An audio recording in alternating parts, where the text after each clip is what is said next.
बताइए कहाँ पे प्रॉब्लम है।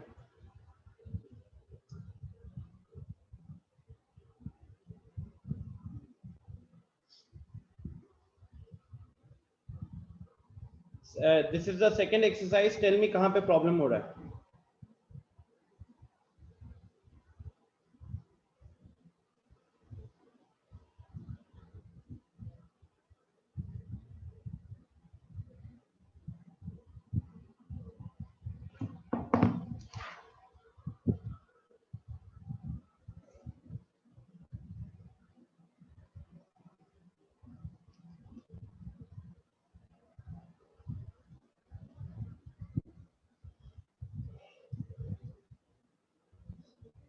ओके, आई थिंक हम आज मॉड्यूल से हमें करना है ना।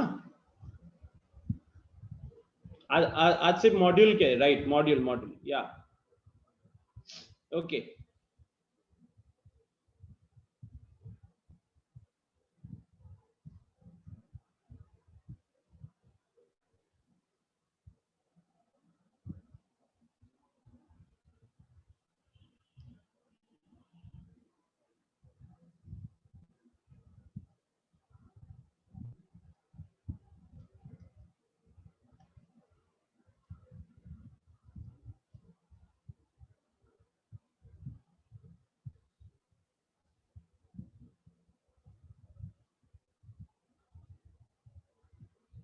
बताइए क्वेश्चन नंबर 6।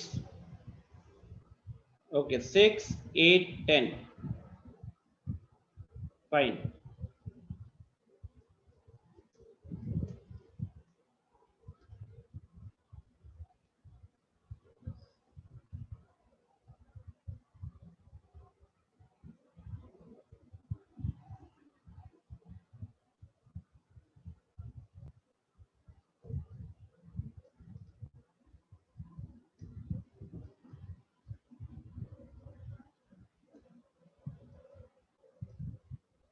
यस अक्षर।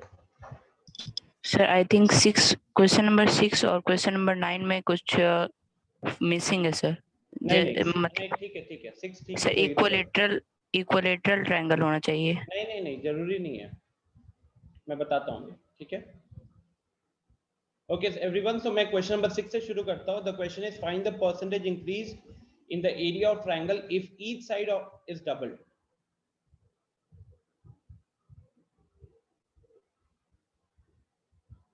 अच्छा, यहाँ पे वैसे कौन है जो होमवर्क नहीं किया है?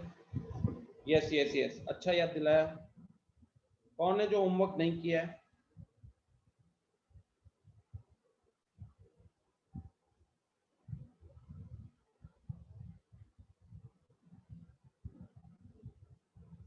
जिन जिन लोगों ने होमवर्क किया एक बार पहले हैंड रेस करना। जिन जिन लोगों ने होमवर्क सबमिट किया एक बार हैंड रेस करना। Hurry up.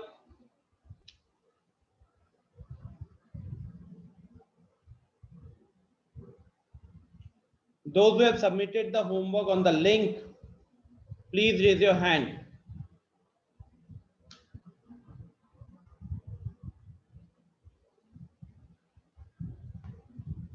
और जिन जिन लोगों ने सबमिट नहीं किया है, I will simply not ask a single thing, आप सबको रिमूव कर दिया जाएगा।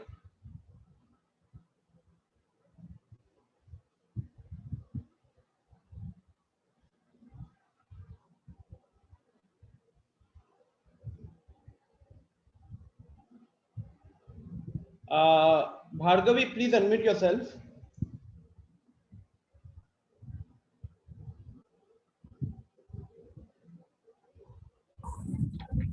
Yes, sir.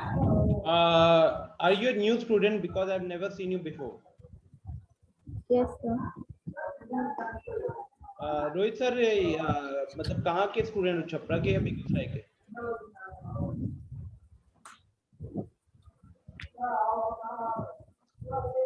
भार्गवी, किसने आपको ज्वाइन करवाया है? सर ने। क्या नाम है सर का? सर 1 मिनट, सर का नेम। कब ज्वाइन किया आपने? सर हो गया 1 वीक। 1 वीक हो गया, तो उसके बाद आपने होमवर्क सबमिट नहीं किया, आपने हैंड रेज क्यों किया है? मैंने होमवर्क सबमिट किया था पहले मैथ्स का। और जो मॉड्यूल के क्वेश्चंस का होमवर्क सबमिशन? सॉरी सर, मैंने 2 दिन से क्लास अटेंड नहीं किया। लेकिन ये होमवर्क मैंने 2 दिन पहले नहीं दिया, मैंने होमवर्क बहुत पहले दिया हुआ। मैंने होमवर्क थर्सडे या फ्राइडे को दिया था। सर ये वाला होमवर्क? हाँ, जाकर व्हाट्सएप के मैसेजेस चेक करो।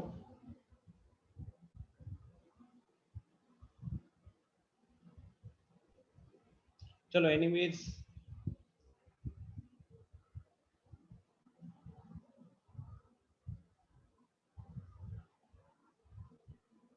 ओके सो सबसे पहले तो मैं सबका हैंड डाउन कर रहा हूँ।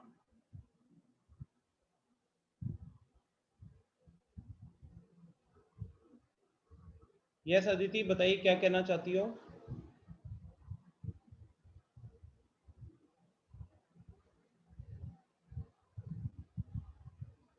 ओके, तो चलिए anyways let's discuss the question.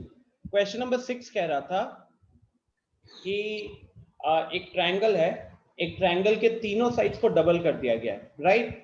तो आपसे पूछा गया है find the percentage increase in area. अब आपको यहाँ पे लग रहा है कि there is something missing in the question because sides नहीं दिया हुआ है, कुछ भी नहीं दिया हुआ है। तो देखिए स्टूडेंट्स, ये एक तरीके का ट्रिक क्वेश्चन है, ठीक है? और ऐसे क्वेश्चन में जो भी चीजें होती हैं, जैसे साइड्स, आप कह रहे हो कि यहाँ पे साइड्स नहीं दिया हुआ है, right? It's not given, but the thing is इस तरीके के क्वेश्चंस में they always ask something related to percentage, ठीक है? आपसे वो हमेशा जो भी पूछेंगे ना, it is related to percentage हमेशा। आप जब भी क्वेश्चन वगैरह करोगे, जब भी आपको ऐसा लगेगा कि we can not get the exact value because something is missing, that is because वो सारे क्वेश्चन रिलेटिवली पूछे जाते हैं। रिलेटिवली मतलब विद रेस्पेक्ट टू समथिंग पूछे जाते हैं, ठीक है? तो जैसे कि यहाँ अगर हम बात करें, तो let's say I consider a triangle. Let's say I consider a triangle as this. Now A, B, C, ठीक है? We have a triangle ABC और हमको इसके sides नहीं पता। हमें क्या करना चाहिए? We should consider this as, let's say इसको X मान लो, इसको Y मान लो और इसको Z मान लो। तो हमने BC साइड को X मान लिया, AC को Y मान लिया, AB को Z मान लिया। Now if I talk about the area, ठीक है? तो उसके लिए हमको सबसे पहले सेमी पेरीमीटर चाहिए होता है। So if I talk about the semi perimeter, तो the value of the semi perimeter will be x plus y plus z divided by 2, ठीक है? It is x plus y plus z divided by 2। और अब अगर हम area निकालना चाहे using Heron's formula, using Heron's formula, आपका जो एरिया होगा उसको लेट से हमने ए का नाम दे दिया, एरिया को ए का नाम दे दिया, that will be equal to root under S into S minus X into S minus Y into S minus Z, ठीक है स्टूडेंट्स? तो आप इसी तरीके से एरिया निकालते हैं। अब क्योंकि हमको एक्स वाई जेड का वैल्यू नहीं पता, इसलिए हम आगे प्रोसीड नहीं कर सकते।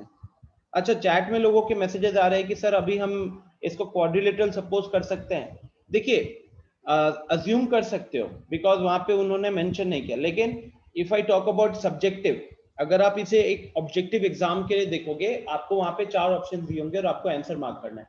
In that case it is okay, because तब क्या है कि आपको वो सिर्फ ट्रायंगल के बारे में पूछा है, so you can consider any triangle of your choice.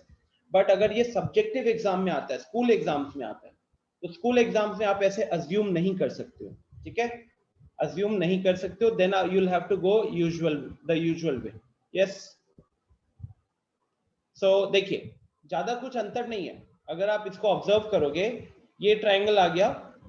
Now let's say I take another triangle. Now this triangle is bigger than the first triangle, ठीक है? This triangle is bigger than the first triangle, so we have a P here, Q here and R here.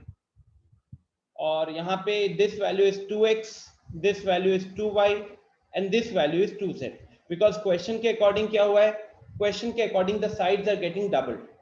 Question के according the sides are getting doubled. तो अब अगर हम इसके हिसाब से सेमी पेरीमीटर कैलकुलेट करेंगे, इसके हिसाब से सेमी पेरीमीटर कैलकुलेट करेंगे, so that will be equal to 2x plus 2y plus 2z whole divided by 2. तो 2 ऊपर से कॉमन लोगे तो ये x plus y plus z बन जाएगा, राइट? ये आपका x plus y plus z बन जाएगा. अच्छा, now if I calculate the area, let's say मैंने इसको A1 नाम दे दिया, इसको A1 नाम दे दिया, तो अब ये क्या होगा? अच्छा, ये सेमी पेरीमीटर को मैंने S डैश का नाम दे दिया, S डैश. तो यहाँ पे हम क्या लिखेंगे? We will write S dash into S minus 2x into S dash minus 2y into S dash minus 2z. ठीक है?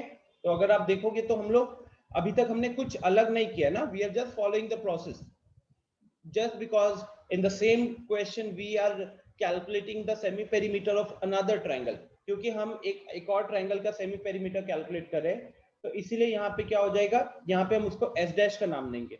और एरिया कैलकुलेट करें तो पहले हमने एरिया को अगर A नाम दिया हुआ है तो हम लोग इसको अभी A डैश का नाम देंगे. ठीक है, हम लोग इसको अभी A डैश का नाम देने वाले हैं. So next,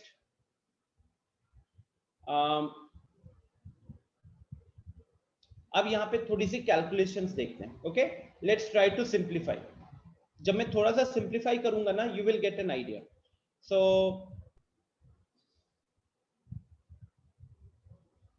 जैसे कि पहले A वाले को देख लेते हैं. A वाला जो है ना, A वाला देखो, मैं यहाँ पे A वाले को सिंप्लीफाई करता हूँ. So now I am going to put the value of S. देखिए क्या होता है. So I'll have x plus y plus z by 2. Then I'm going to have x plus y plus z by 2 minus x. है ना? I'll have minus x.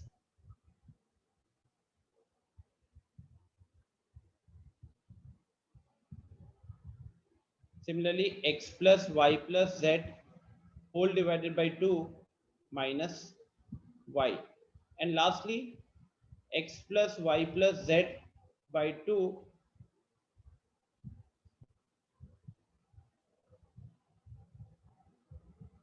minus z. Okay, सो अब अगर हम यहाँ पे इसको कैलकुलेट करने जाए, अब आप अंदर सिंप्लीफाई कर लीजिएगा. I'll write the value. आप वहां पे एलसीएम लोगे. अल्टीमेटली क्या करने वाले हो आप ब्रैकेट में एलसीएम लोगे, फिर कैलकुलेट करोगे तो you will gate y plus z minus x. फिर यहाँ पे अगेन एलसीएम लोगे, यू विल गेट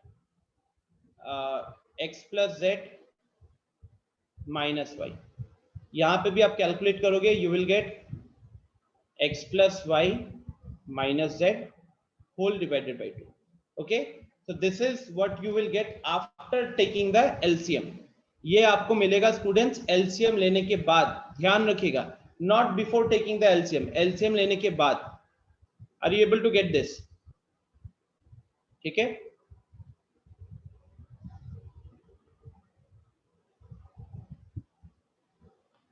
अच्छा, ये एक चीज कर सकते थे.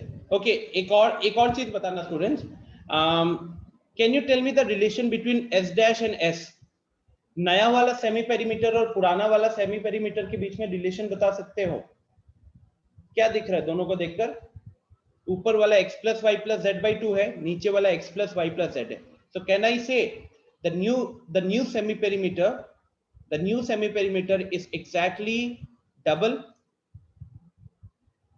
Right? The new semi perimeter is exactly double.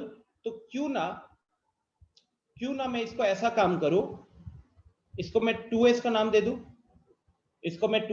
दे दूं, और इसको फॉर्मूला में ऐसे यूज करूं.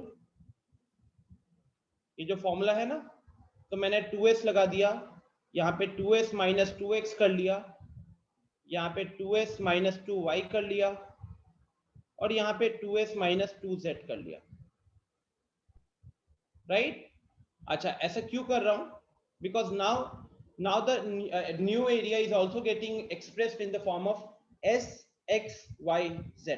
ओके, अब देखिए स्टूडेंट्स, सोचो तो क्या हम 2 कॉमन ले सकते हैं? अगर आप देखोगे तो ये 2 कॉमन आ जाएगा, पहला ब्रैकेट से 2 कॉमन आ जाएगा, दूसरा ब्रैकेट से 2 कॉमन आ जाएगा, तीसरा ब्रैकेट से 2 कॉमन आ जाएगा। तो इस तरीके से रूट के अंदर 4 2s प्रेजेंट होंगे, बाहर 2 निकल आएंगे, और हमारे पास फिर अंदर क्या बचेगा? तो अंदर यहाँ पे s बचा, यहाँ पे हमने पहले ब्रैकेट से 2 कॉमन ले लिया था तो s माइनस a बचा, सेकेंड ब्रैकेट से हमने 2 कॉमन लिया तो s माइनस b बचा, एंड सिमिलरली लास्ट वाले से हमारा s माइनस c बचा। Are you able to get this idea? इससे फायदा ये हो रहा है कि हमको ये लिखने की भी जरूरत नहीं है, you don't have to even consider this, आप इसको कंप्लीटली इग्नोर कर सकते हो। क्या किया अभी तक हमने? We have, let me zoom out. So first of all, we took a normal triangle and we assumed that the sides of the triangle are x, y, z. So its semi-perimeter will become x plus y plus z upon 2. And using Heron's formula, you will calculate the area. The area that is written in terms of यहाँ पे, इसको let's say मैंने 1 mark कर दिया, ठीक है? तो this equation 1 जो मैंने मार्क किया, it's the area of the triangle, or the original triangle. Okay? Now, according to the question, all the sides of the triangle has been doubled. सारे sides को double कर दिया गया। तो अगर सारे साइड्स को डबल कर दिया गया है, तो अब हमारे पास जो नया ट्रायंगल बन रहा है, उसका सेमी पेरीमीटर क्या होगा? So again sum of all the sides upon 2, so 2x plus 2y plus 2z upon 2 करोगे तो x plus y plus z आ जाएगा, बट ये x plus y plus z is actually double of the original semi perimeter.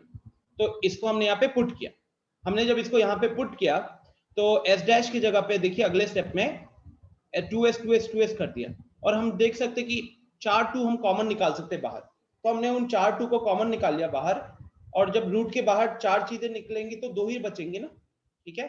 तो अब हमारे पास जो ये root के अंदर बच रहा है s into s minus a into s minus b into s minus a, ठीक से देखो ऊपर इक्वेशन नंबर 1, आप यहाँ पे अगले स्टेप में लिख सकते हो a1 is equal to 4 times of a, a1 is equal to 4 times of a। बोलो यहाँ तक किसी को दिक्कत है क्या? कोई प्रॉब्लम है यहाँ तक किसी को भी? if you have any doubts please raise your hand। Negative नहीं हो सकता, एरिया नेगेटिव नहीं हो सकता, इसलिए नहीं कर सकते वो, कोई प्रॉब्लम नहीं, ग्रेट। तो अब आपको क्वेश्चन ने क्या पूछा है? क्वेश्चन ने आपसे परसेंटेज चेंज पूछा हुआ है, समीर पे अटेंशन, आजकल आप ध्यान नहीं देते हो।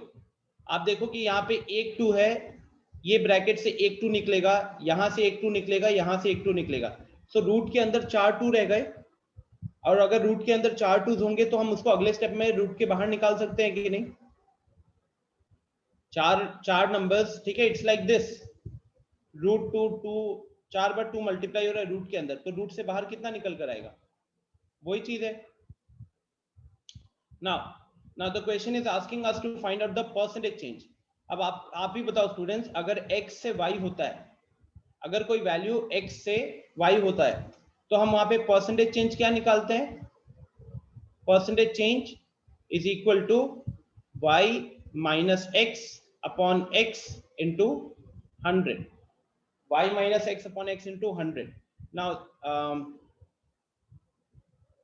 तो सिमिलरली अगर यहां देखोगे तो पहले हमारा एरिया था a, अब वो बन गया a1, और a1 का वैल्यू क्या है? a1 का वैल्यू है 4a।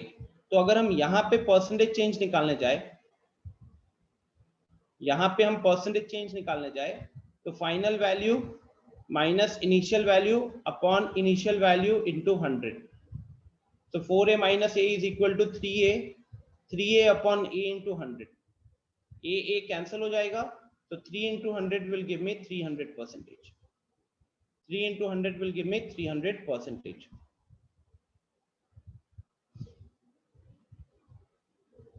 I hope this is clear now। What have we done? Just starting में हमने ट्रायंगल के 3 साइड्स को अज्यूम किया, उसके अकॉर्डिंग हमने सेमी पेरीमीटर और एरिया कैलकुलेट किया, क्वेश्चन के हिसाब से सारे साइड्स डबल हो गए थे, तो उसके लिए हमने नया सेमी पेरीमीटर कैलकुलेट किया, तो हमने ऑब्जर्व किया कि जो नया सेमी पेरीमीटर है वो पुराने का ठीक डबल है।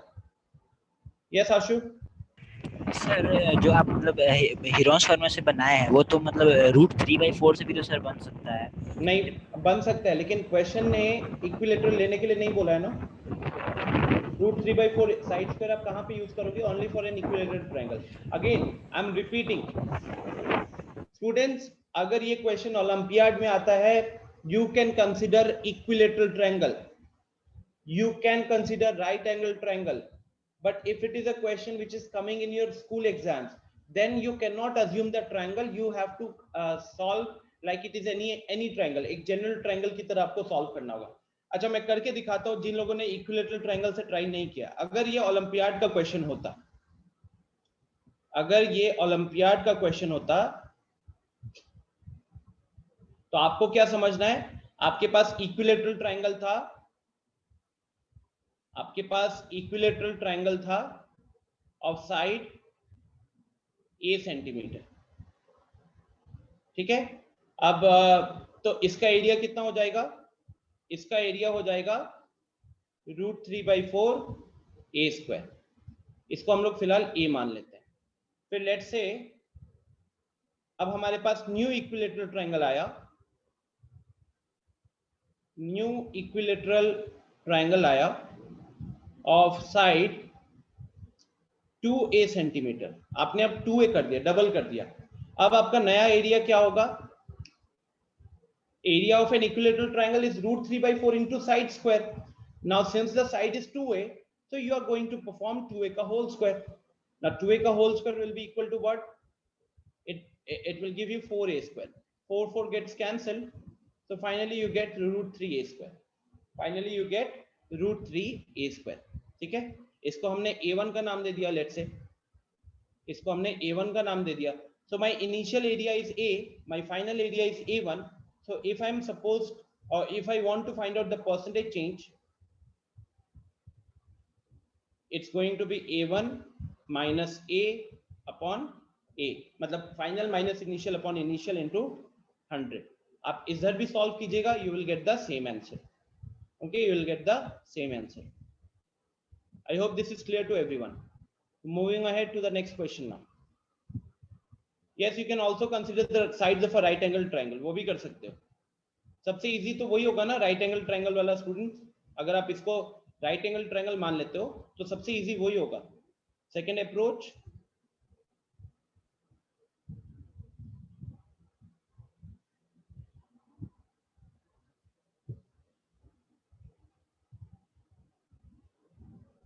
अच्छा so to every student out here, I think Bhargavi especially, you can consider it as first and last warning, because I don't allow students who don't come to my class without solving their homework. ठीक है, I don't care whether you were present in the last 2 days or not, but if you are coming to my class, you have to make sure that you are doing the homework, because I do upload the recordings of the classes, and also this was something which was not given yesterday. तो ये तो आपकी बस casualness को show कर रही है, okay. और अगर आप कैजुअल हो तो फिर मैं एक्स्ट्रा कैजुअल हो जाऊंगा।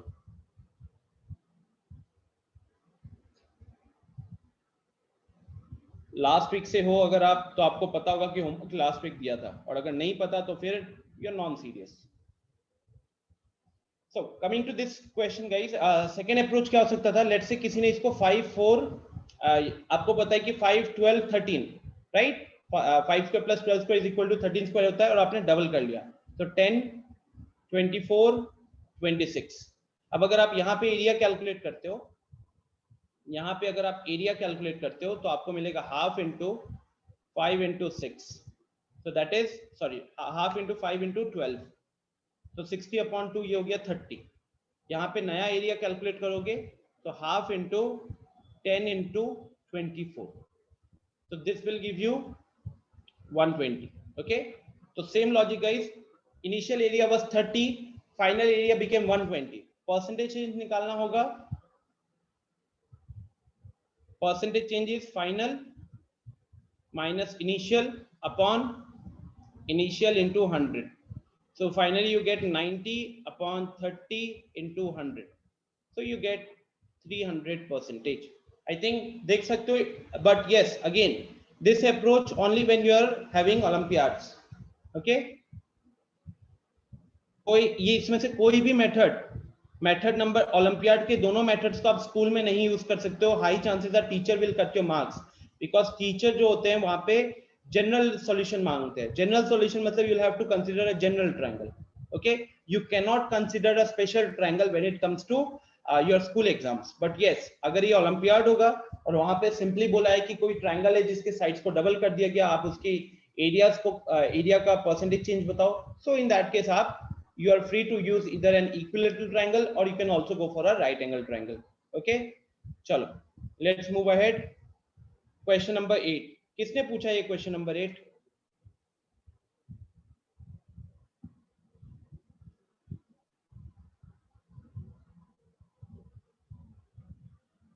प्रज्वल अनम्यूट करना.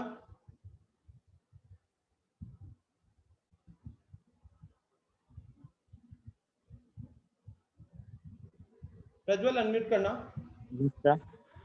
कल की क्लास में हमने क्या पढ़ा था? क्या आपको वहां पे क्वेश्चन नहीं दिखा था? सर हम कल का क्लास अटेंड नहीं किए थे, होमवर्क टाइम पे जमा नहीं हुआ था तो नहीं किए थे. तो अभी उसके बाद रिकॉर्डिंग देखते, ठीक है? उसके बाद आप रिकॉर्डिंग देखते, फाइल अपलोड किया था वो देखते. This question was discussed yesterday in the class. Question number 8 value change था, शायद ये 1550 नहीं था, बट एनसीईआरटी का ही क्वेश्चन है. एनसीईआरटी में जो था वही है. So I will not discuss the solution of this. ये हमने कल ही किया हुआ है. It will be a waste of time for the students जो कल भी प्रेजेंट थे और आज भी प्रेजेंट थे.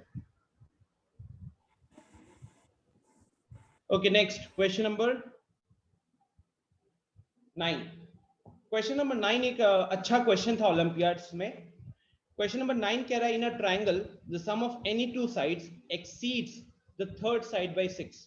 अब गाइस ये कैसे, ये आपके दिमाग में आना चाहिए कि यार ये कैसा ट्रायंगल है जिसमें किसी भी दो साइड्स को अगर हम लोग ऐड करते हैं तो थर्ड साइड से हमेशा बड़ा होता है.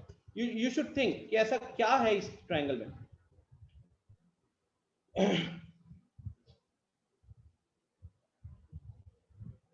any guesses?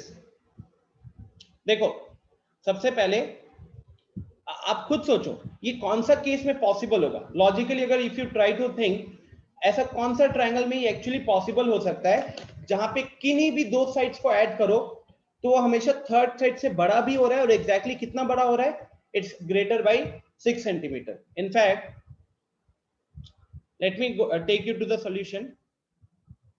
It's an equilateral triangle. Okay, it's an equilateral triangle.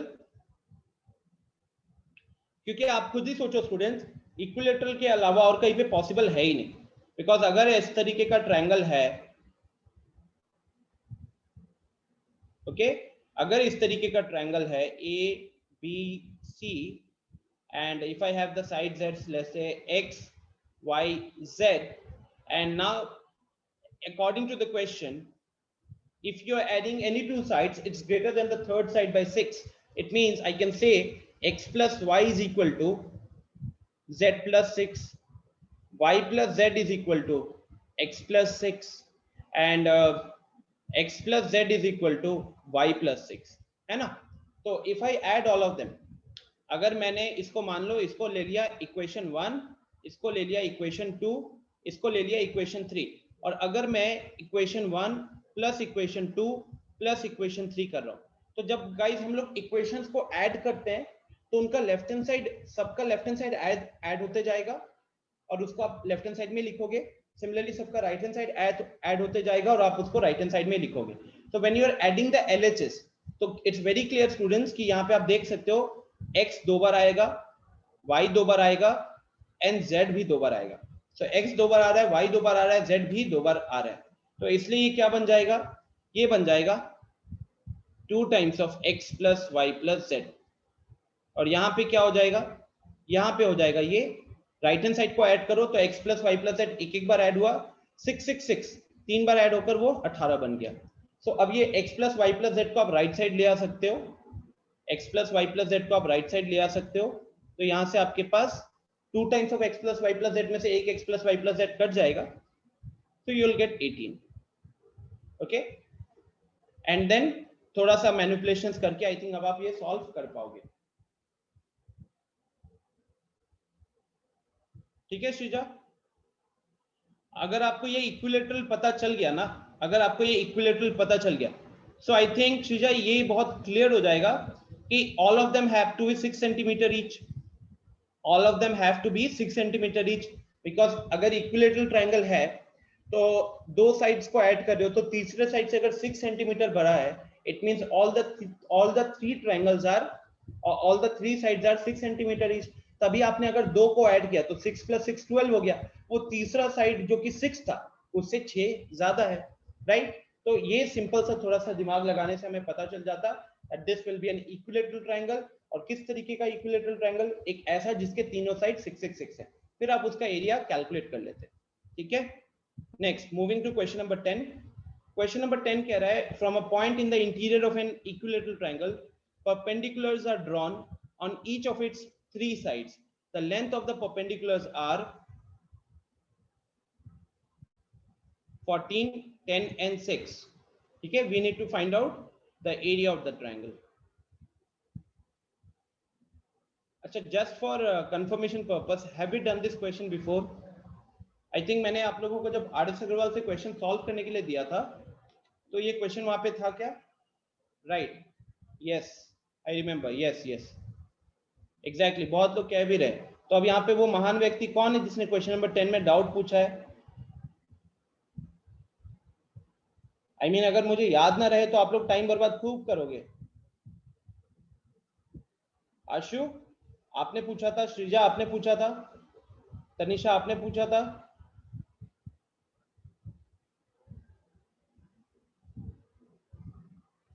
Yes मुझे 9 पूछना था सर, गलती से 10 टाइप हो गया, उसके बाद सर मैंने 9 लिखा था. ओके.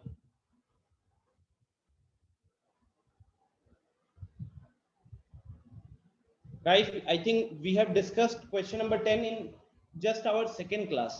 सेकेंड क्लास में ये डिस्कस हुआ था, या तो सेकेंड क्लास या फर्स्ट क्लास. ठीक है, चलिए तो आप उधर रिकॉर्डिंग एक बार देख लेना. We will move forward. Homework now जल्दी से बताइए, होमवर्क में कहाँ पे दिक्कत हुई है? होमवर्क में कहाँ पे दिक्कत हुई है, जल्दी से बताइए.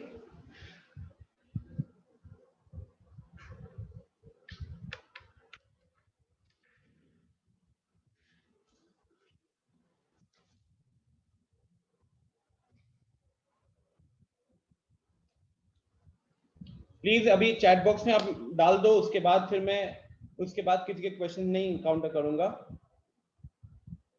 बाद में वो रिपीटिशन होता है, ताकि पता तो चले कि फिर लोगों ने कितने सॉल्व किए, ये भी पता चल जाता है.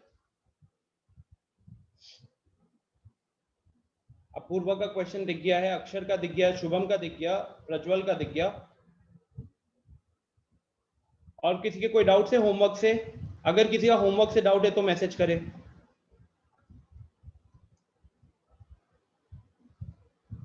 होमवर्क से जो भी डाउट है चैट बॉक्स में डालो. हरी अप, आज हमको ये खत्म करना ही है यहाँ पे.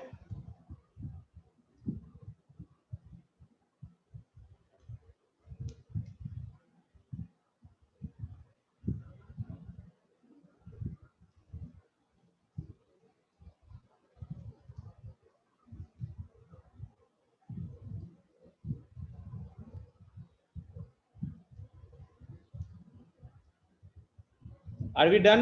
है किसी के और भी क्वेश्चंस?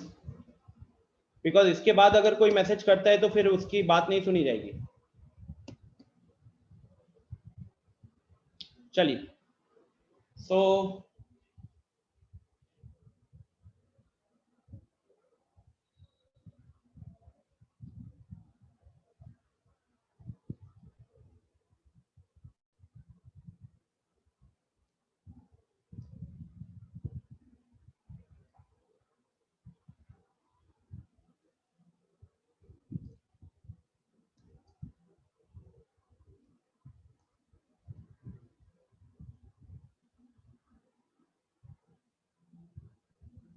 ओके, सो मैं यहाँ पे शुरू करता हूँ.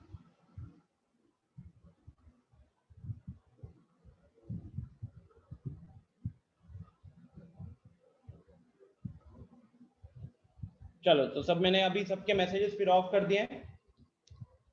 अब देखिए मेरे को होमवर्क में कितने क्वेश्चन थे, होमवर्क में 10 क्वेश्चन, ठीक है। जो चीज मैंने आप लोगों को कल भी बताया था, मुझे अल्टीमेटली क्या क्या डाउट पूछा गया है, I tell you the question numbers. मुझे क्वेश्चन नंबर 1 पूछा गया है, मुझे क्वेश्चन नंबर 2 पूछा गया है, 3 पूछा गया है, 4 पूछा गया है, 6 पूछा गया है, 7 पूछा गया है, 8 पूछा गया है, 9 पूछा गया है, 10 पूछा गया है, 5 भी है, एक जगह पे 5 भी है। सो अल्टीमेटली होमवर्क के 10 क्वेश्चन में से लास्ट में 10 के 10 आपने पूछ लिए, है ना। क्या फायदा हुआ होमवर्क देने का जब सारे क्वेश्चन मुझे करने पड़ रहे हैं। क्लियरली अभी मैं आप लोगों की होमवर्क कॉपी निकाल लूंगा तो मुझे भी पता चल जाएगा कौन कितना मेहनत करे। अब जैसे कि अगर किसी को क्वेश्चन नंबर 1 में दिक्कत हुआ है, जैसे Shubham, to be very honest यार शुभम, आपने मेहनत ही नहीं किया। क्वेश्चन नंबर 1 में क्या चीज है जो आपसे नहीं हुआ? यहाँ पे एरिया दे दिया है, आपको हाइट पूछा गया है। अगर मैं एक बार पहला वाला क्लास का फाइल ओपन करूं ना, आई थिंक वहीं पे आपको शर्म आ जाना चाहिए, बिकॉज ये टाइम बर्बाद करते हो आप लोग। I think this is my, हाँ, सो ये हमारी फर्स्ट क्लास वाला फाइल है।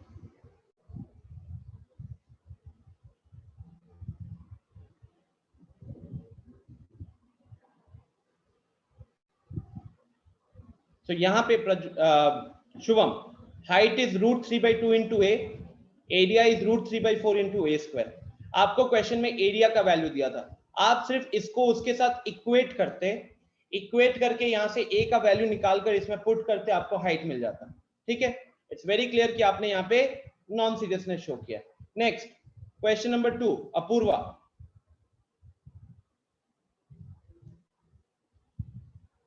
Apoorva, to be very honest, I don't think we question number 2 like आपको जो डाउट्स है, शॉकिंग क्या है अपूर्वा, आपको लेवल 2 के क्वेश्चन में डाउट्स नहीं है, आपको लेवल 1 के आसान क्वेश्चन में डाउट है। ये कब होता है, समझा सकते हो मेरे को, बताओ। सर लेवल 2 का सर क्वेश्चन सॉल्व किया बट सर आंसर नहीं आया। आंसर नहीं आया, राइट।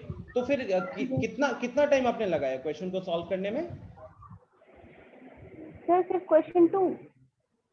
पूरे क्वेश्चंस को, इन 10 क्वेश्चन को सॉल्व करने में, आप बताओ 10 क्वेश्चन में से आपको कितने का आंसर आया? सर 2 और 4 का नहीं आया। बाकी सबका आंसर आ गया? Yes sir. झूठ हो ही नहीं सकता, रीजन बता रहा हूँ, एक्सपीरियंस से बता रहा हूँ। यहाँ पे ये सारे क्वेश्चंस उसके मुकाबले बहुत ज्यादा मुश्किल है, ठीक है।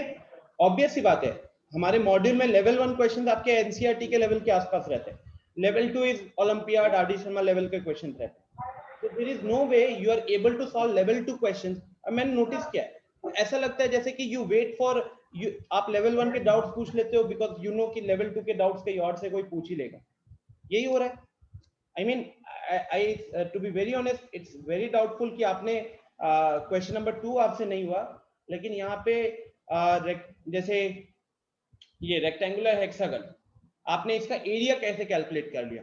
पेरीमीटर तो चलो सम ऑफ ऑल साइड्स है, इसका एरिया कैसे कैलकुलेट किया? फिर क्वेश्चन नंबर 9, चलो 9 तो मैंने क्लास में बताया हुआ है। Question number 10 is again slightly difficult. So Apurva, I think ये इसे कहते हैं थोड़ा सा you try to be smart, और या फिर आप बेवकूफ बनाना चाहते हो। कल भी क्लास में मैं गुस्सा हुआ था इस चीज को लेकर। Ultimately what is the use of giving homework? अब अगले टॉपिक से तो I will cut down NCERT, मैं एनसीईआरटी को कट डाउन कर दूंगा, एनसीईआरटी आप लोग खुद करोगे, will only follow Avantika module. Reason is very clear, because जो मुझे दिख रहा है कि you guys are not making efforts। Ultimately 10 question में मैंने बोल दिया ना, बस मैं स्टूडेंट्स के नाम नहीं ले रहा, बट अल्टीमेटली जब मैंने सबको मैसेजेस करने बोला तो लास्टली घुमा फिरा के 10 के 10 क्वेश्चन आ गए, 10 के 10 क्वेश्चन आ गए डाउट्स में। तो 10 तो ये होमवर्क के क्वेश्चंस थे। आई मीन कुछ लोग ऐसे भी निकल रहे हैं जो हमने क्वेश्चंस क्लास में डिस्कस किया हुआ है वो भी भूल गए हो, जैसे कि क्वेश्चन नंबर 8 क्लास में डिस्कस किया हुआ क्वेश्चन था, क्वेश्चन नंबर 10 क्लास में डिस्कस किया हुआ क्वेश्चन था।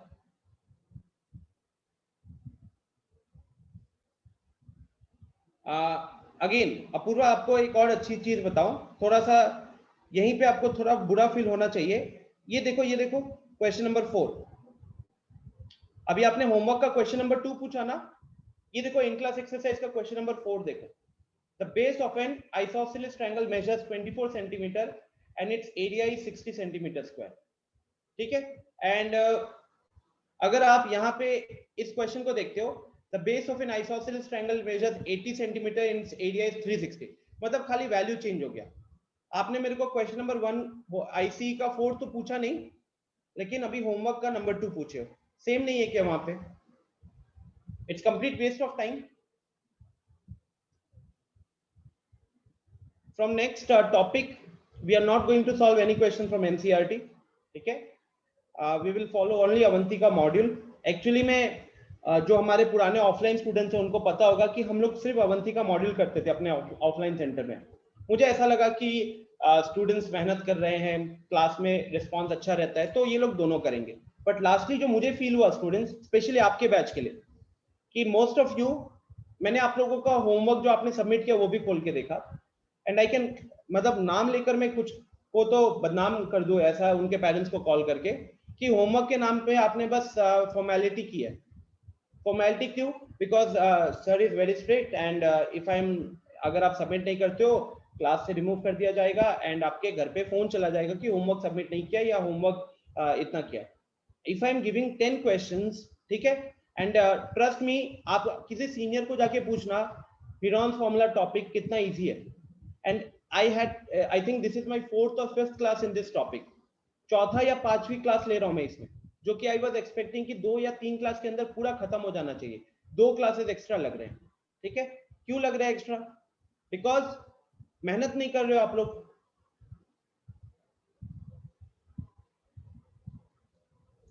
टाइम बर्बाद कर रहे हो।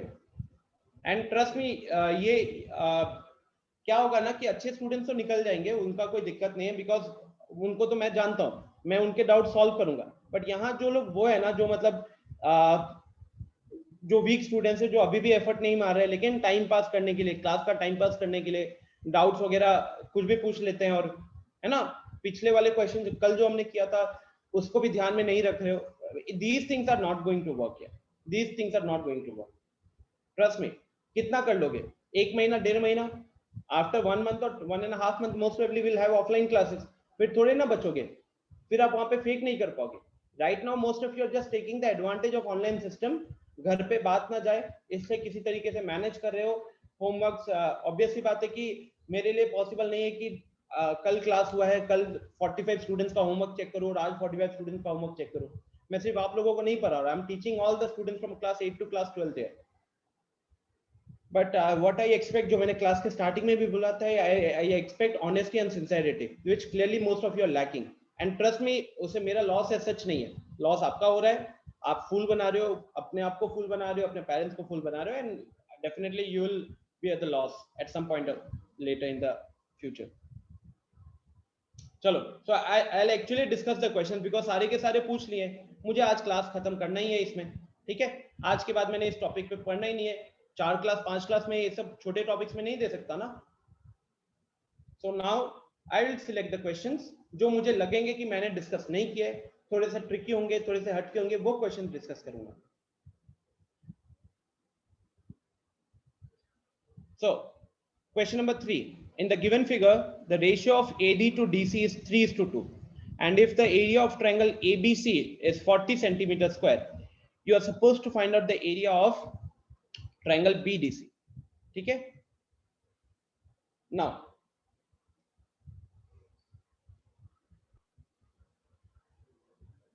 question number 3, a ratio of AD is to BC is given as 3:2, and the entire area of triangle ABC is 40 centimeter square. What is the area of BDC?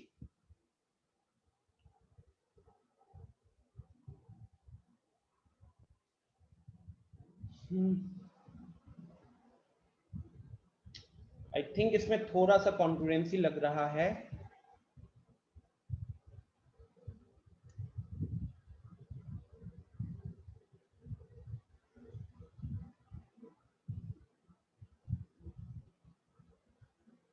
चलिए, I'll try to solve this without using congruency actually.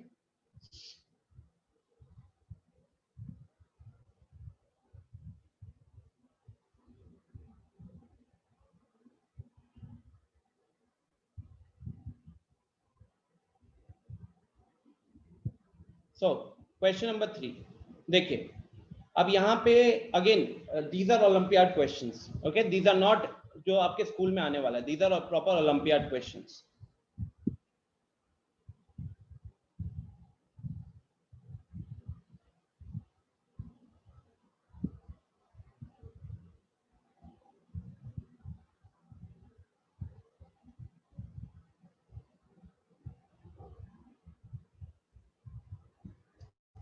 तो diagram में क्या था, A B C D, A B C D, okay. देखिए students, अब क्या है कि ये जो दो छोटे ट्रायंगल दिख रहे हैं और एक बड़ा ट्रायंगल दिख रहा है, एक चीज यहाँ पे आपको जो सबसे पहले स्ट्राइक करनी चाहिए कि according to the question AD and DCI is divided in the ratio 3:2. So I can consider that this length is 3x and this length is 2x. Okay, so let, यहाँ पे हमारा स्टार्टिंग क्या होता, हमारा starting statement क्या होता, since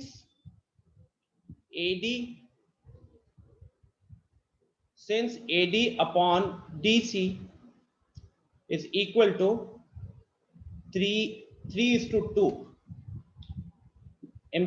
implies AD को we will assume as 3x, AD को हम 3x assume कर सकते हैं and DC को हम 2x assume कर सकते हैं, ठीक है।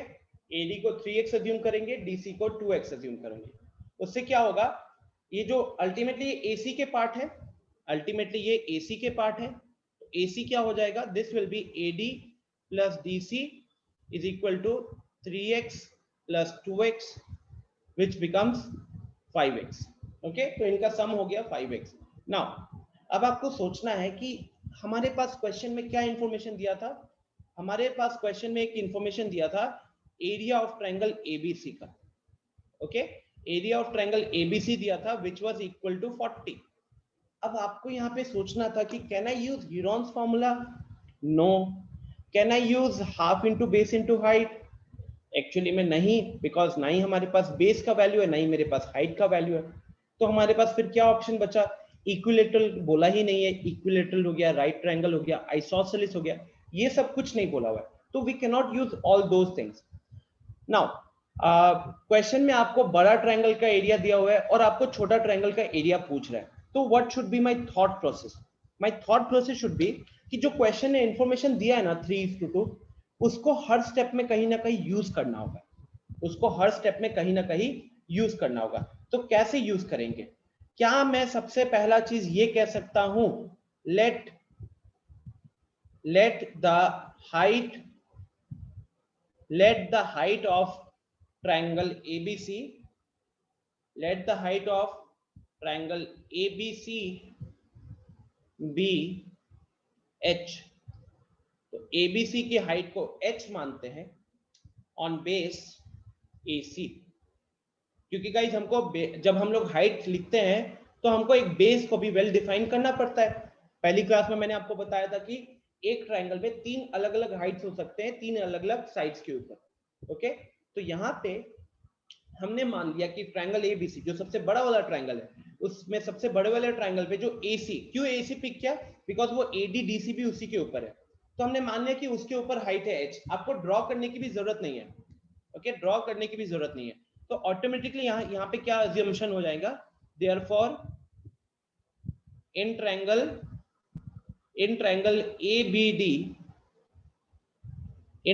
ABD हाइट h किस पे लगेगा, वो लगेगा, क्योंकि वो तो दोनों ट्रायंगल के लिए हाइट भी सेम होगा ना, दोनों ट्रायंगल के लिए हाइट भी सेम होगा, तो height h on base AD and दूसरा जो ट्रायंगल है in triangle ACD, okay, in triangle ACD height will be h on base CD. तो दोनों के मतलब कहीं ना कहीं हमने ये कर लिया कि हमने तीनों ट्रायंगल्स का हाइट सेम रखा और तीनों के बेसिस उनके अकॉर्डिंग चेंज होते जाएंगे। जैसे एबीसी के लिए बेस एसी होगा, एबीडी के लिए बेस एडी हो जाएगा और एसीडी के लिए बेस सीडी हो जाएगा। और यही इस क्वेश्चन का मेन पार्ट था जो ओलंपियाड में आया हुआ था, यही मेन पार्ट था। ठीक है, अगर किसी ने ये थॉट प्रोसेस लगाया तो क्वेश्चन इज सॉल्व।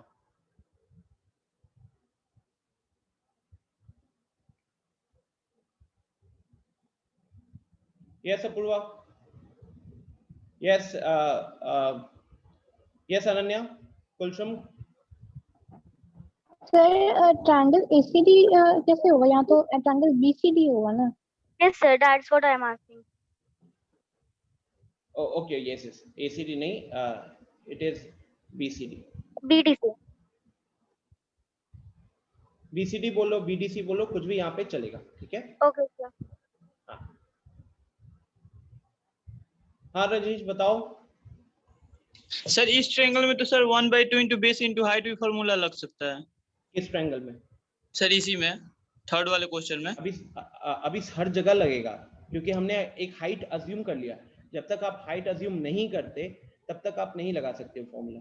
अगर आप half into base into height लगाना चाहते तो हाइट होना चाहिए ना, और अगर हाइट है नहीं तो हम अज्यूम करेंगे वहां पे कि हाइट की वैल्यू h है।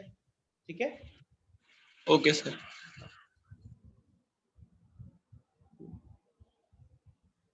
यस श्रीजा बताइए। Sir sorry sir, actually same question sir, आप वहाँ पे लिखे थे ना एसीडी सर, वही था। तो जब वहां बता दिया तो हैंड डाउन कर लेते आप। दृष्टि बताइए।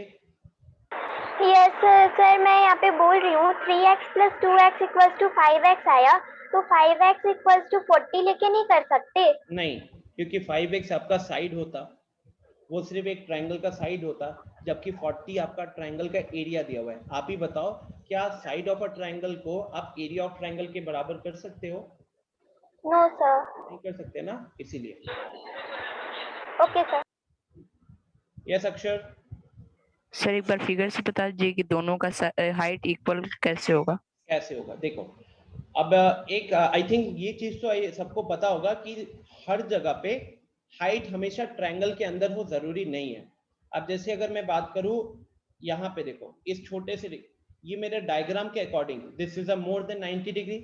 तो अगर आप सीडी पे हाइट ड्रॉ करने जाओगे ना, सीडी पे अगर हाइट ड्रॉ करने जाओगे, it will be something like this.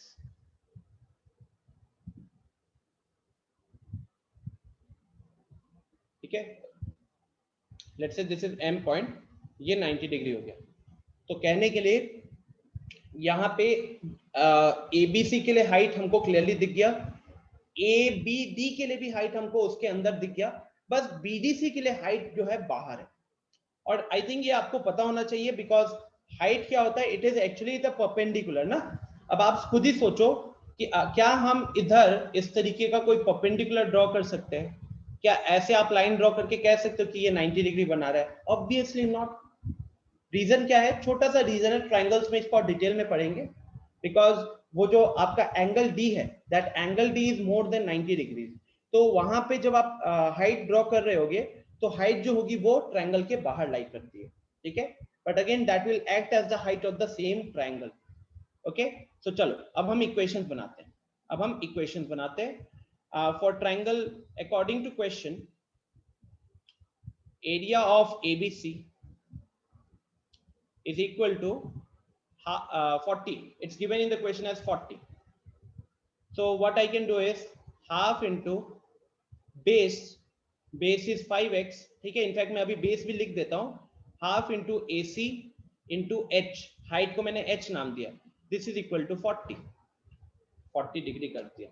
चलो AC का वैल्यू तो 5x था, तो कहीं ना कहीं 2 को क्रॉस मल्टीप्लाई कर दिया, तो 5xh is equal to 40 into 2। और इसके बाद 5 से अगर इसको हम कैंसिल कर दें, 5 से इसको हम कैंसिल कर दें तो ये कितना हो जाएगा? ये हो जाएगा मेरा 8। तो फाइनली हमारे पास एक छोटा सा इंफॉर्मेशन आ गया, x into h is equal to 8 to the 16। अब इसको, ये बहुत इंपॉर्टेंट हो जाएगा, इसको हम मार्क कर लेंगे 1। ठीक है, इसको हम मार्क कर लेंगे 1। अब अगर एक बार क्वेश्चन पे जाए, क्या निकालना था हमको क्वेश्चन में? So we were supposed to find out the area of triangle BDC. तो चलिए BDC पे आ जाइए। अब अगर मैं BDC की बात करूं तो देखो यहाँ पे मैंने लिखा हुआ है BDC में अपना हाइट h किस पे है, कौन सा बेस पे? CD बेस पे है। तो अगर मैं CD का वैल्यू कितना है? CD का वैल्यू है 2x, इसके लिए भी हाइट क्या है? h है। तो अगर अब हम यहाँ बात करें एरिया ऑफ ट्रायंगल BDC का, तो that will be half base कितना? CD, base is CD and height is h। तो CD की वैल्यू जो है, अब आप रख दो उसमें, CD की वैल्यू 2x को रख दो, h हमारा h ही रहेगा। तो एक छोटी सी चीज तो आपको यहाँ पे दिख गई कि 2 और 2 कैंसिल हो गया, 2 और 2 कैंसिल होने के बाद हमारे पास बचा h इंटू x, है ना, हमारे पास बचा ये, और इसका वैल्यू ठीक ऊपर आप देख सकते हो 16 है, इसका वैल्यू 16 है, ब्रैकेट में लिख देंगे यूजिंग 1, ठीक है, ब्रैकेट में लिख देंगे using 1, okay. It was not a difficult question. The entire question was framed on the fact that आप वो एरिया ऑफ ट्रायंगल का इक्वेशन कैसे लिखोगे, और एरिया ऑफ ट्रायंगल का इक्वेशन लिखने के लिए हमको हाइट अज्यूम करना था, ओके। हमने हाइट इस तरीके का ड्रॉ किया हुआ है कि वो तीनों ट्रायंगल्स के लिए हाइट हो गया, और साथ ही साथ वो सब AC के ऊपर ही रह गए। तो छोटे ट्रायंगल्स, अब अगर क्वेश्चन में आपको ABD का भी एरिया पूछा होता वो भी हम कैलकुलेट कर सकते थे, ठीक है। तो इस तरीके के क्वेश्चंस प्रैक्टिस करने होते हैं तब जाकर ये बनता है। ये एक खासा मुश्किल क्वेश्चन है, जनरली स्टूडेंट से फर्स्ट अटेम्प्ट में नहीं बनता है, तो it was a very genuine question. Next question number 3 के बाद क्वेश्चन नंबर 4। आई थिंक क्वेश्चन नंबर 4 मैं डिस्कस नहीं करूंगा, फालतू क्वेश्चन है। 13x 14x 15x, मानो पेरीमीटर में क्या होता है, सम ऑफ ऑल द साइड्स होता है, तो 13x plus 14x plus 15x upon ये तो पेरीमीटर है, तो इनका सम कितना होना चाहिए? 84 होना चाहिए। आप यहाँ से x की वैल्यू कैलकुलेट करो, x की वैल्यू कैलकुलेट करो, फिर आप एरिया कैलकुलेट करो। रबिश क्वेश्चन जिसका भी था। Question number 5, find the area of a triangle which perimeter is 22 centimetre, one side is 9 centimetre and sum of other two sides is difference of the other two side is 3। Again it's not a difficult question at all. यहाँ पे बस मैं starting part बता दे रहा हूँ, जिसका भी question number 5 में प्रॉब्लम है नोट डाउन कर ले, ये PDF में नहीं आने वाला। क्वेश्चन के हिसाब से मान लो कि यहाँ पे 9 था, ये A है और ये B है, ठीक है। क्वेश्चन के अकॉर्डिंग पेरीमीटर का वैल्यू दिया हुआ है आपको कितना? 22। तो आपका पहला इक्वेशन क्या बनेगा? A plus B plus 9 is equal to 22। यहाँ से A प्लस B कितना हो जाएगा? So that will be 22 minus 9. 22 minus 9 बन गया 13. A plus B बन गया 13. Next, second information क्या दिया हुआ है? Difference of the other two sides is 3 centimeter. तो हम यहाँ मान लेते हैं कि A minus B की बात कर रहा था। A minus B is equal to 3 centimeter हो गया। अब आपको क्या करना है? इन दोनों इक्वेशंस में से A और सॉल्व करके A और B की वैल्यू निकालनी है। अगेन क्या है स्टूडेंट की, ये क्वेश्चन होगा ओलंपियाड के टाइप का, तो वहां पे आपको अब ये सॉल्व करना पड़ेगा। जनरली ये सॉल्विंग हम लोग क्लास 10th में सीखते हैं। तो यहाँ पे सिंपली क्या कीजिएगा, ऐड कर दो, क्योंकि हमको दिख रहा है कि plus B and minus B will get cancel, तो आप सिर्फ दोनों इक्वेशंस को ऐड कर दो। जब आप दोनों इक्वेशंस को ऐड करोगे तो plus B minus B cancel हो जाएगा, a प्लस ए आपका 2a बन जाएगा। तो 2a का वैल्यू 26 हुआ, 2a का वैल्यू 26 हुआ, तो यहाँ से a का वैल्यू 13 आ गया, ठीक है। a का वैल्यू 13 आने के बाद आप इसको पहला इसमें पुट कर लो या फिर इसमें पुट कर लो, और वहां से आपको b का वैल्यू मिल जाएगा 10, ओके। तो पूरा का पूरा जो खेल था इस क्वेश्चन में वो साइड्स को बस निकालने के ऊपर था। यस अनन्या बताइए। तो यहाँ पे जो इक्वेशन हम लोग बनाए ये a plus B plus C equals to 22, तो वहाँ से इक्वेशन से मतलब यहाँ पे जैसे b प्लस सी 13 होगा, तो b और c से जैसे b minus C equals to 3। सबसे पहले गलत, b plus equation is a plus b plus 9। Sir I have assumed a plus b plus c equals to 22, और Okay. इसमें मैंने a की वैल्यू 9 रखी है, तो b और c की वैल्यू अननोन है। हाँ तो b plus c is equals to 13, तो फिर यहाँ पे b minus c और 3 लिखा है अकॉर्डिंग टू क्वेश्चन। यहाँ से b की वैल्यू निकल जाएगी 3 plus c, तो उसको हम लोग हाँ इक्वेशन 2 में रख के वैल्यू निकाल सकते हैं। हाँ हाँ बिल्कुल बिल्कुल। Ultimately the whole agenda will be कि लास्टली आपका जो ट्रायंगल निकल कर आएगा इस तरीके से, उस ट्रायंगल का एक साइड है 9, एक साइड है 10, एक साइड है 13, राइट। उसके बाद आप यहाँ पे हीरोन्स फॉर्मूला लगाओ, किसी को ए मानो, किसी को बी मानो, किसी को सी मानो। No sir, but my answer come as c equals to 5 and That is not, that will not be a concern na.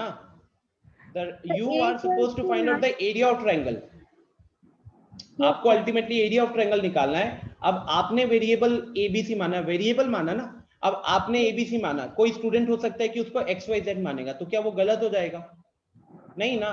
Ultimately क्या आपका ट्रायंगल जो टीचर चेक करेगा, चाहे आपने वेरिएबल कुछ भी लिखा हो, कोई भी माना हो, अल्टीमेटली जो ट्रायंगल चेक करेगा कि वेरिएबल की वैल्यू आने के बाद, आप क्वेश्चन में एक साइड तो 9 दिया हुआ था, क्या आपका साइड्स 10 और 13 आया है कि नहीं? अब मेरा वहां पे a का वैल्यू 10 है, b का वैल्यू 13 है, और आपके assumption से आपने a का वैल्यू 13 और b का वैल्यू 10 निकाला, will not matter at all। क्या आपका 10 और 13 आया था? If yes, then you got it correct। no sir, मेरे वैल्यू है 9, 5 और 8। 9, 5 और 8 करेक्ट गलत। सुन लो कैसे, दोबारा बोलो कहाँ पे गलती हुआ है। फिर आपने a plus b plus c is equal to 22 किया, ठीक है? यस सर, वहां पे आपने a को 9 अज्यूम किया।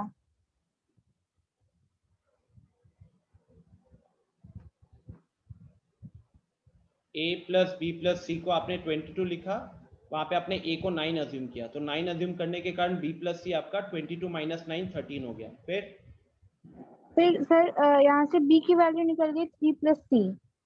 कितनी निकल गई? 3 सर, ये सर 3 plus c।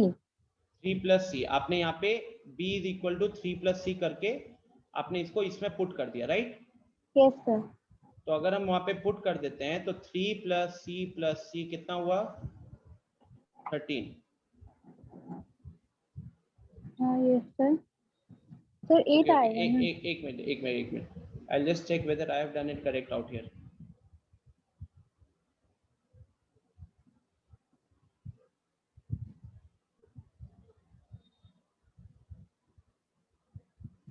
ओके मैंने यहाँ पे थोड़ी सी गलती की है, मैंने गलती की है, यहाँ पे ऐड करेंगे तो 13 plus 3 यहाँ पे 6 हो रहा है, 16 हो रहा है, तो ट्वाइस a का वैल्यू 16 है, तो a का वैल्यू 5 आ रहा है, ठीक है? यहाँ पे मैंने यहाँ पे सिली मिस्टेक किया हुआ है, वही कहो कि कुछ अलग नहीं हो सकता, ठीक है? 13 plus 3 यहाँ पे 16 होगा ना, तो ट्वाइस a का वैल्यू अगर 16 है तो a का वैल्यू कितना निकल आएगा? 5 निकल आएगा। फिर आप इसको यहाँ पुट करोगे तो b का वैल्यू कितना निकल कर आएगा? 8 निकल कर आएगा। तो फाइनली जो ट्रायंगल बनेगा वहां पे एक होगा 5, एक होगा 8, एक है 9। फिर आप हीरोन्स फॉर्मूला लगाकर एरिया कैलकुलेट करोगे, ठीक है? So question number 5, Shubham question number 5 देखो। अच्छा चैट ऑफ किया हुआ है क्या? हाँ शुभम बताना question number 5, is it clear?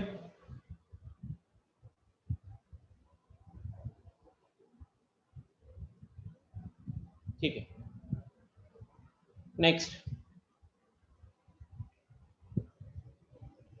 Question number 6। Question number 6 कह रहा है a hand fan is made by stitching 8 equal sized triangular strips of 2 different papers as shown in the figure. The dimensions of equal strips are given. Find the area of each type of paper needed to make the hand fan. Again यार किसका question था ये? आर्या, इस question में क्या दिक्कत है? साकेत, प्रज्वल आपने तो मतलब कुछ भी ये किया है। आई थिंक ये एनसीईआरटी में है क्वेश्चन क्या?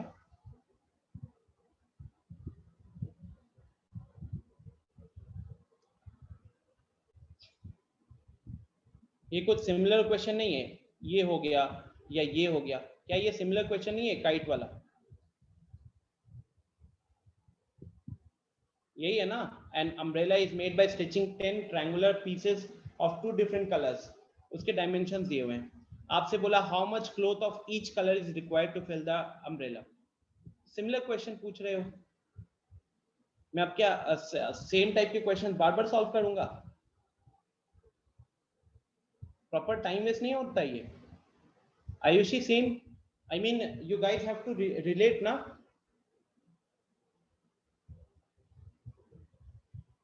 Next, question number 7. Now, question number 7 is a very difficult question. Difficult नहीं तो खासा ट्रिक क्वेश्चन है, स्पेशली एरिया कैलकुलेट करने के लिए रेगुलर। और ये एक ओलंपियाड का क्वेश्चन है, आई थिंक इवन एनटीएससी में भी पूछा गया क्वेश्चन है ये। A regular hexagon has a side 8 centimeter. Determine its perimeter and area. This is a very good question. And सिर्फ 2 लोगों का इसमें डाउट है। आई वंडर कि बाकी लोगों ने किस तरीके से सॉल्व किया इसको।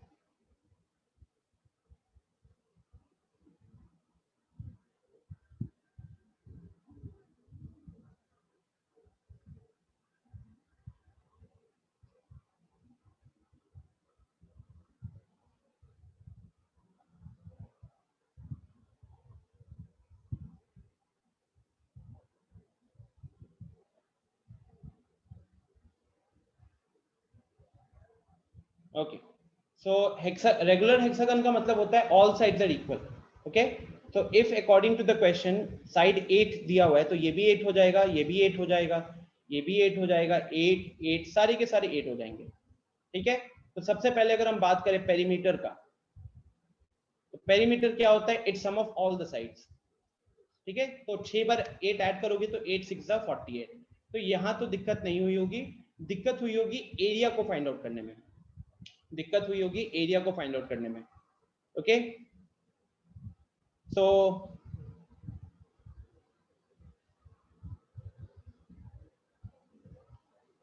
अब यहां पे what happened Apoorva?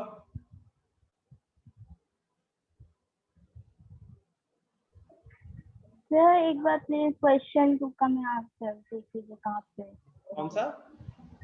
Sir question 2 मैंने सॉल्व किया तो कहाँ पे फॉल्ट है सॉल्व करने में सर, वो चेक करें।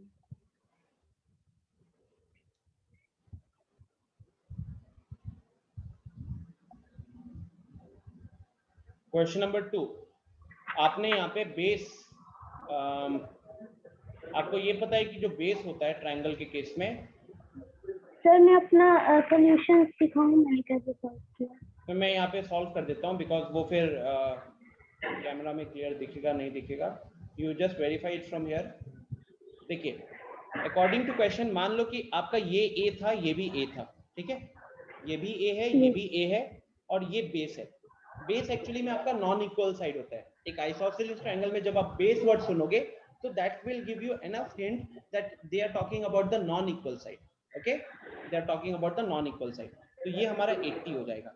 अब आपको क्या करना है, क्वेश्चन के हिसाब से आपको एरिया दिया हुआ है 360, आप यहाँ पे परपेंडिकुलर ड्रॉ कर लो। आप यहाँ पे परपेंडिकुलर ड्रॉ कर लिए हो तो इसको हमने h नाम दे दिया। तो हम ये कह सकते हैं कि half into base, base is 80, perpendicular is h, तो हाफ इंटू 80 इंटू h कितना हो गया? This is 360। ये यहाँ पे कैंसिल करेगा 40, ये यहाँ पे कैंसिल करेगा 9, तो यहाँ से आपको हाइट मिलेगा 9। ठीक है, ये कैलकुलेट हुआ था। ठीक है, अब देखो जब हाइट की वैल्यू 9 आ गई, जब हाइट की वैल्यू 9 आ गई, अब हमको क्या निकालना है? Ultimately my target is to find out the value of a, है ना? तो अगर मैं एक ट्रायंगल दोबारा बनाऊं, तो now it's like we have a right angle triangle. जिस राइट एंगल ट्रायंगल में हमको हाइट पता चल गया है विच इज 9। अच्छा, ये वैल्यू 40 हो जाएगा, बिकॉज वो जब परपेंडिकुलर ड्रॉ करते हो तो बेस के मिड पॉइंट को टच करता है, तो वो पूरे बेस को 2 इक्वल पार्ट्स में डिवाइड कर देगा 40-40 में। ठीक है, तो इसलिए यहाँ पे हमारे पास ये 40 रह गया। अब क्योंकि ये 90 डिग्री है तो you can use Pythagoras theorem to calculate this. तो आई बिलीव आपने जब ये कैलकुलेट किया होगा 40 स्क्वायर प्लस 9 स्क्वायर का रूट, आपको ये वैल्यू मिला होगा 41। You can get this 41। ये सर बस ये फॉर्मूला में सर रॉन्ग था। फिर मैंने 1/2 इंटू d इंटू h मैंने किया था, बट सर मैं 40 डिवाइडेड बाय 360 नहीं, बेस तो पूरा ट्रायंगल का होगा ना, 40 तो बस इतना हो जाएगा, जबकि बेस आपको पूरा ट्रायंगल का साइड लेना पड़ता है। जिस भी ट्रायंगल का एरिया देख रहे थे उसका पूरा वो लेना होता है। चलो okay done. Next, thank you sir. Welcome. अब देखिए students, question number 7, question number 7 में क्या है कि if it is an regular hexagon, only if it is a regular hexagon, if you join it's opposite vertices, जैसे इसको इसके साथ ज्वाइन कर दिया, इसको इसके साथ ज्वाइन कर दिया एंड इसको इसके साथ ज्वाइन कर दिया, तो जो शेप बन रहा है, आई थिंक सबको दिख रहा है अभी ये शेप कैसा हो रहा है, it's a shape of equilateral triangle, because ये जो सेंटर पे जो एंगल बन रहा है ना, सेंटर पे जो एंगल बन रहा है, that angle is 360 degree, that angle is 360 degree and that centre angle 360 degree complete angle कह सकते हो। अब वो 6 पार्ट में डिवाइड हो रहा है, तो हर वैल्यू वहां पे 60 डिग्री निकल कर आता है। तो एज ऑफ नाउ आप यहाँ पे जो शॉर्ट चीज याद रखना होता है हमें सॉल्व करने के दौरान, area of a regular hexagon, but ये सिर्फ एक हेक्सागन के लिए कह सकते हैं हम लोग, area of a regular hexagon is equal to 6 times area of an equilateral triangle. And now calculating the area of equilateral triangle is not at all difficult. 6 into root 3 by 4 a square. a का value यहाँ पे 8 हो गया, तो 8 into 8. अब अगर आप यहीं पे कैंसिल करोगे तो ये 2 हो गया, 8 to the 16, 16 6 the 96. So finally you get 696 root 3 as the answer. So the solution is very simple, but it was a trick question. ठीक है? अच्छा, ये एक तरीका है, मैं समझ सकता हूं कि सबने इसको इस तरीके से नहीं सॉल्व किया होगा। So let's discuss the second approach as well.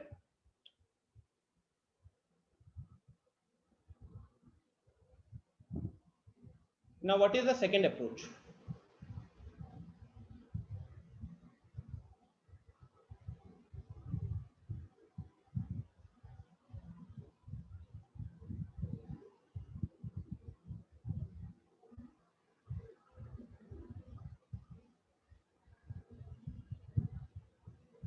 Okay, अब देखिए स्टूडेंट्स, यहाँ पे सेकेंड अप्रोच क्या है। हो सकता है किसी ने ये देखा हो कि ये 8 हो रहा है, ये सब 8 है, राइट, ये सारे 8 है। तो किसी स्टूडेंट ने हो सकता है इसको ऐसे ज्वाइन कर दिया, इसको यहाँ पे ऐसे ज्वाइन कर दिया, और इसने डिवाइड कर दिया पूरे हेक्सागन को 3 पार्ट्स में, पूरे हेक्सागन को 3 पार्ट में डिवाइड कर दिया, पार्ट 1, पार्ट 2 एंड पार्ट 3। और उस स्टूडेंट के लिए ये कैसे हो जाएगा? So area of hexagon will be equal to area of part 1 plus part 2 plus part 3। Okay, अब हम पार्ट 1 के बारे में अगर एक बार बात कर लें, तो पार्ट 1 में क्या दिख रहा है? It's an isosceles triangle. Part 1 में इट्स एन आइसोसेलेस ट्रायंगल, ठीक है। अच्छा, साथ ही साथ यहाँ पे एंगल कितना बन जाएगा? ये एंगल बन जाएगा हमारा 90 डिग्री का, ये एंगल बन जाएगा 90 डिग्री का।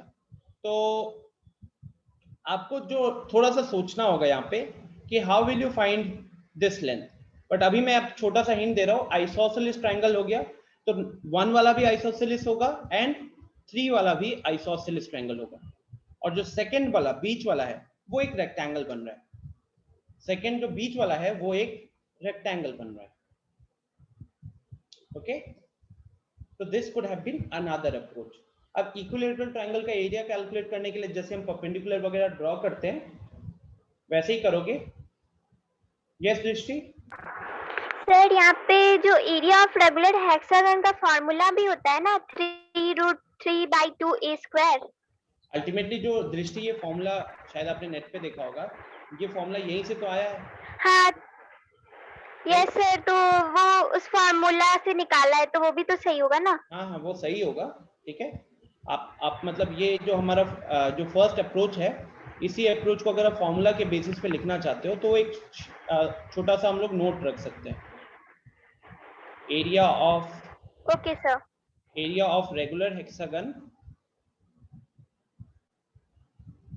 is equal to 6 times of √3/4 a square। अब यहाँ पे क्या होगा कि आपका 2 कैंसिल, यहाँ पे 3 कैंसिल, तो आपका ये बन गया 3√3/2 a स्क्वायर। ठीक है, ये आप जनरली याद रख सकते हो, बट इट्स बेटर कि you remember it as 6 times of area of one equilateral triangle. ठीक है, next we have 10 minutes left. चलो ये हो गया डिस्कस। क्वेश्चन नंबर 7 हो गया। क्वेश्चन नंबर 8 नहीं बताऊंगा, जिसका भी डाउट था, because if each side of an equilateral triangle is triple, 3 गुना हो गया, 3 गुना हो गया तो आपको परसेंटेज इंक्रीज बताना है। थोड़ी देर पहले मैंने एक परसेंटेज इंक्रीज का क्वेश्चन कराया है, उसको फॉलो कीजिए। Next question number 9, in the given figure ABCD is a field in the form of an quadrilateral जिसके साइड्स दिए हुए हैं। ओके, तो ये मैंने क्लास को आई थिंक परसों 2-3 क्लासेस पहले इसको सॉल्व करने का तरीका बताया था आपको, कि हम क्या करेंगे यहाँ पे जनरली ऐसे क्वेश्चन पे we have to figure out कि राइट एंगल कहाँ बन रहा है। जैसे क्वेश्चन में बता दिया है कि यहाँ 90 डिग्री है, अब अगर यहाँ पे 90 डिग्री हो रहा है, ये 90 डिग्री है तो 9 हो गया, 40 हो गया। क्वेश्चन में दिया हुआ है देखो DAB इज 90 डिग्री, तो दिस इज 9, दिस इज 40। अब हम लोग AB का वैल्यू कैलकुलेट करेंगे using Pythagoras theorem. Pythagoras theorem लगा के जब आप AB का वैल्यू कैलकुलेट करोगे, that will come out as 41। ठीक है, वो निकल कर आएगा 41। यहाँ पे मैं लिख देता हूँ 41। तो अब आपका जो ये फील्ड है, right now the field is given in the form of a quadrilateral. After you join this diagonal, you have divided the quadrilateral into two triangles. And now you have to find out the area of both these triangles. फायदा ये होगा कि जो पहला वाला triangle है, let's say I just mark it as इसको मैं मार्क कर देता हूँ A, इसको मैं मार्क कर देता हूँ B। तो जो A वाला है इसका एरिया हो जाएगा 1/2 × 9 × 40, क्योंकि एक राइट एंगल ट्रायंगल है, तो यहाँ से आपको 180 भी मिल जाएगा। लेकिन जो सेकंड वाला है ना B वाला जो है, वहां पे आपको लगाना पड़ेगा प्रॉपर रूल।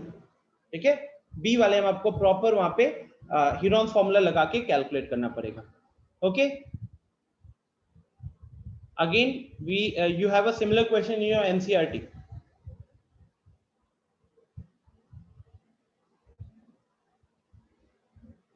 अगर एक बार हम लोग NCERT पे चले,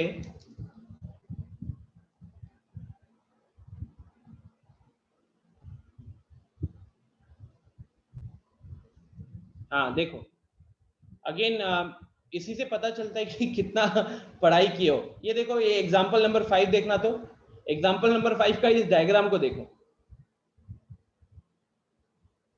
ठीक है, एग्जांपल नंबर 5 का डायग्राम को देखो और उस क्वेश्चन को देखो, क्या बता रहा है।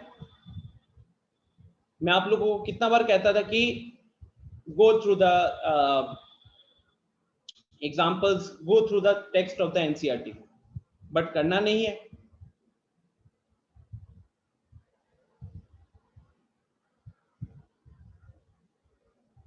तो अंकिता, आई थिंक आपने NCERT को ढंग से सॉल्व ही नहीं किया फिर। चलो last question, question number 10। Question number 10 कह रहा है triangle and a parallelogram have the same base and the same area. अच्छा, ये तो फिर आउटसाइड हो गया, थोड़ा सा सिलेबस के बाहर हो गया। If the sides of a triangle are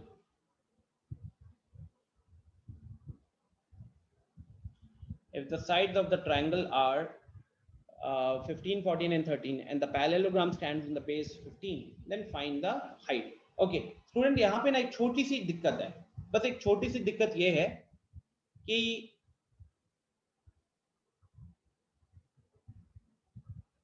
एक यहाँ पे रूल लग रहा है। As of now this question is related to chapter 9। तो अभी ना मैं रूल अगर बता भी दूंगा तो आपको वो समझने में दिक्कत होगी, तो अभी इसको मार्क करके रखो, we will get back to this later. एक छोटा सा रूल है, क्या लगता है वो रूल? वो है कि when a triangle and a parallelogram are अच्छा question, this is different, they are on the same base and have the same area. अच्छा, they have the same base and the same area.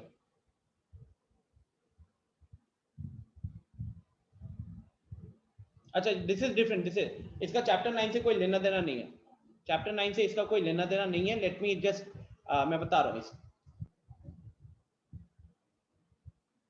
यहाँ पे हम ये करेंगे, triangle के 3 side दिए हुए तो we will calculate the area using okay. तो देखिए क्वेश्चन नंबर 10 में जिसको दिक्कत हुआ था, can you find the area of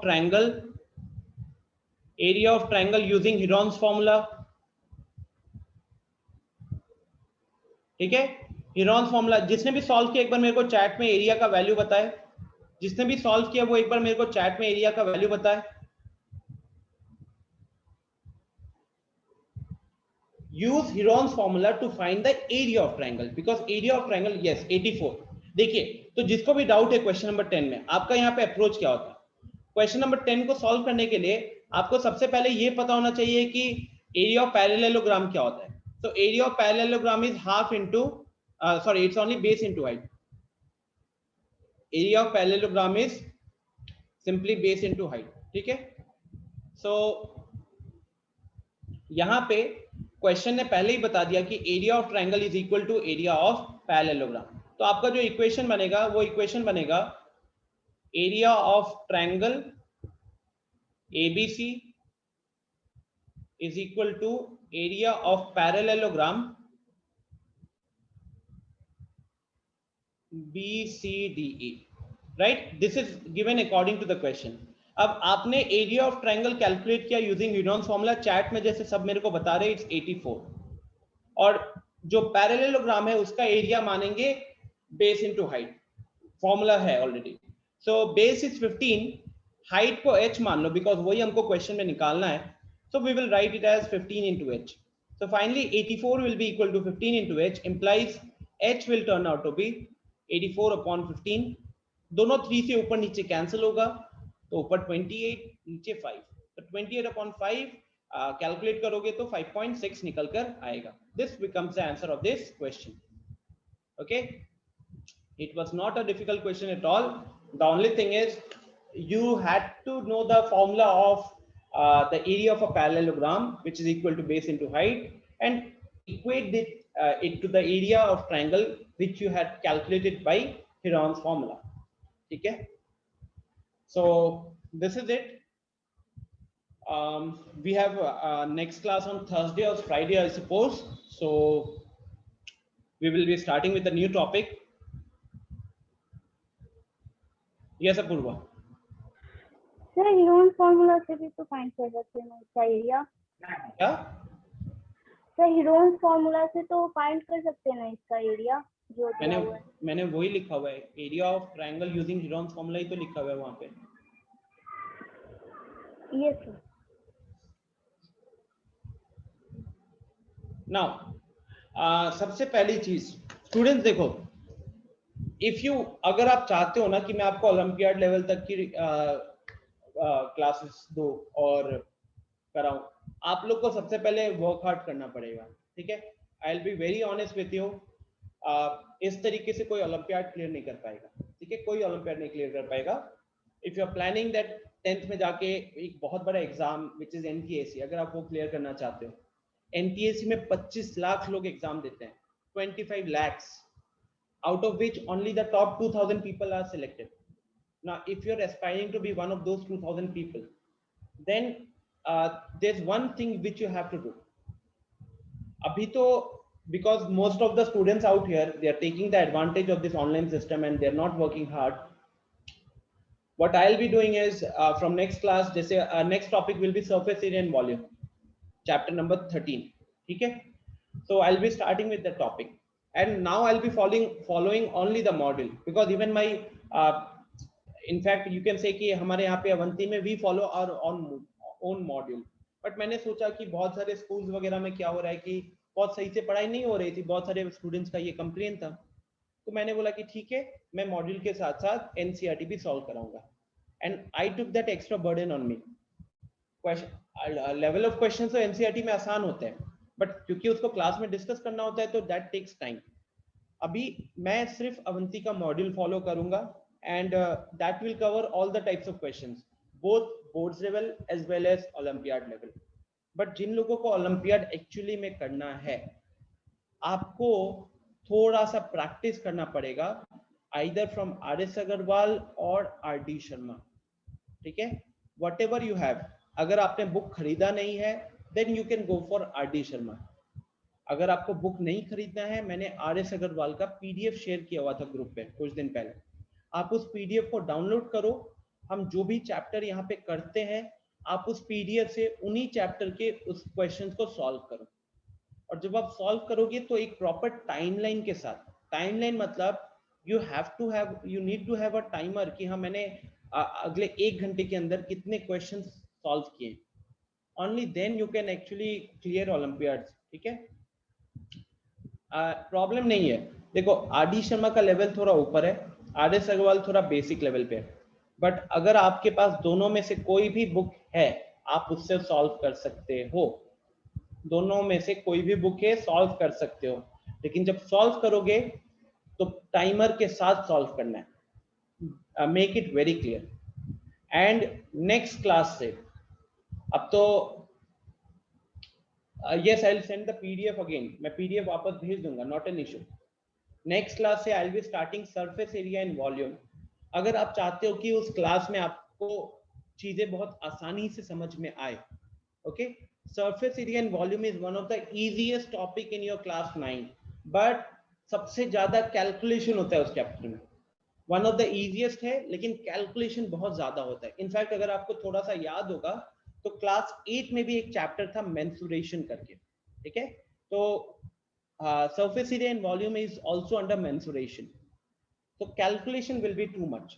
तो कैलकुलेशन ज्यादा है तो कम से कम फॉर्मूलाज तो हमारे को अच्छे से याद होना चाहिए। तो क्लास 8 में आपने मेंसुरेशन चैप्टर में जो भी फॉर्मूलाज पढ़े हुए हैं ना, मेरा रिक्वेस्ट होगा कि आप सिर्फ उन फॉर्मूलाज को रिवाइज कर आओ, ठीक है।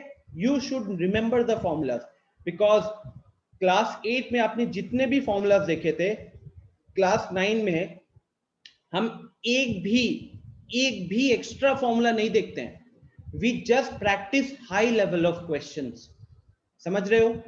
क्लास 8 में मेंसुरेशन के अंदर आपने जितने फॉर्मूलाज देखे थे, हम यहाँ पे भी उतने ही फॉर्मूलाज देखते हैं, just that we practise high level questions, ठीक है।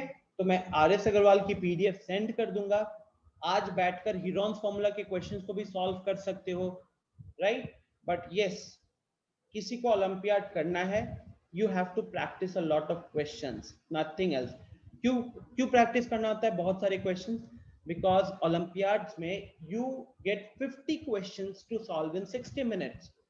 अब सोचो कि इस तरीके का क्वेश्चन, जैसे यही देख लो, ठीक है, हो सकता है ये क्वेश्चन हो वहां पे, क्वेश्चन नंबर 3। अब ये क्वेश्चन वहां पे 1 मार्क का है, एंड अल्टीमेटली हमारे पास 50 क्वेश्चंस है और हमारे पास 60 मिनट्स है। तो आपको कहीं ना कहीं अगर निकालोगे, रेशियो निकालोगे, तो for every one question you get 60/50 minutes, unitary method. अब 60/50 मतलब 6/5, 6/5 मतलब 1.2 हो गया। तो अगर एग्जैक्ट बोलूं ना 1.2 मिनट्स, अब 1.2 मिनट्स को भी कन्वर्ट कर लोगे तो यू गेट 72 सेकेंड्स। तो on an average students you get 72 seconds for a question, समझ रहे हो, ओनली 72 सेकेंड्स। तो कट, और ट्रस्ट मी, आपको लग रहा है कि बहुत हाई है वगैरह वगैरह, ऐसा कुछ नहीं है। मैं यहाँ आने से पहले जब अवंती के दिल्ली सेंटर पे पढ़ाता था, we had students who cleared the exam, they were scoring 43-44 out of 50 in 1 hour, ठीक है। रीजन बस इतना ही था ना कि वो मेहनत करते थे, और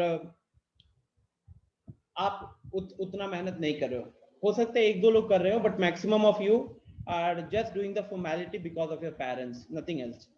बट ट्रस्ट मी, ओलंपियाड अगर कोई भी क्लियर करता है यहाँ पे, so you are going to achieve a very big milestone, trust me।